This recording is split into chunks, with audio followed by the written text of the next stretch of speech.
આજે અક્ષય તૃતીયાના દિવસે વણ જોડતું મુહૂર્ત હોય, સ્વાધ્યાય પરિવારના ભાઈઓ યોગેશ્વર કૃષિની અંદર બધા સમૂહમાં મળી ભગવાનને પ્રાર્થના કરી ધરતી માતાનું પૂજન કરે છે.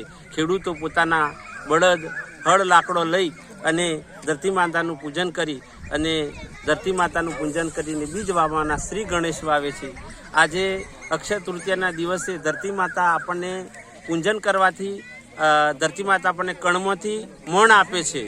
આપણે ખેતરની અંદર એક દાણો વાયો હોય તો 1000 ગણા દાણા ધરતી માતા આપણને પેદા કરીને આપે છે.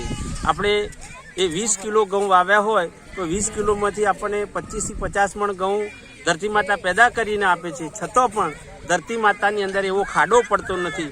એવું આ ધરતી માતા ઉપર આપણું ઋણ છે.